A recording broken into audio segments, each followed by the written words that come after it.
This is Mitosis versus Meiosis by Nick Perdomo and Max McDonald. Here's how mitosis and meiosis are different. Sorry. Mitosis is used for the growth and repair of somatic cells. These somatic cells are diploid, which means there are two copies of each chromosome in each cell. The chromosomes condense during prophase, and they go through cytokinesis only one time, in contrast to meiosis, which goes through cytokinesis 2 times. At the end of mitosis, you end up with two daughter cells that have divided from the parent cell, and the two daughter cells are exactly identical to the parent cell. Meiosis is used for sexual reproduction, and instead of using somatic cells, it uses gametic cells, or gametes.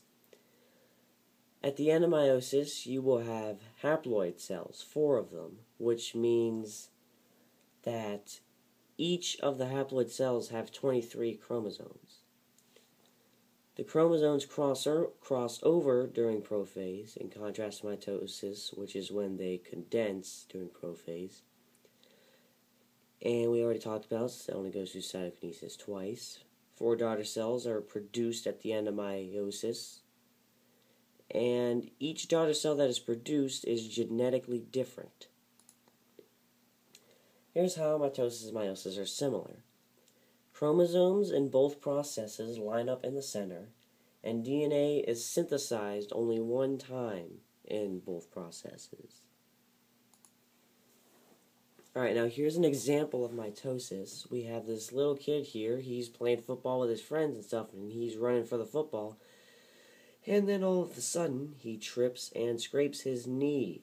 Now here's what's happening in his knee.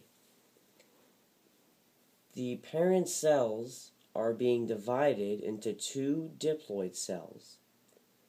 And these 2 diploid cells have just been divided, since they are exactly identical to the parent cell. They're going to go into the knee and replace all of those destroyed cells so that the knee is now healthy and good as new and stuff. And here's just a diagram of mitosis, and it shows where mitosis occurs. It's usually on cuts in the flesh. And here's just prophase. The cell is expanding and growing and getting ready to go through the process of mitosis. And then in pro-metaphase, the spindle apparatus is formed. Once we get into metaphase, the spindle apparatus attaches to the centrosomes of the chromosomes. Then we go into anaphase, where the chromosomes are then split off and are taken towards opposite poles of the cell.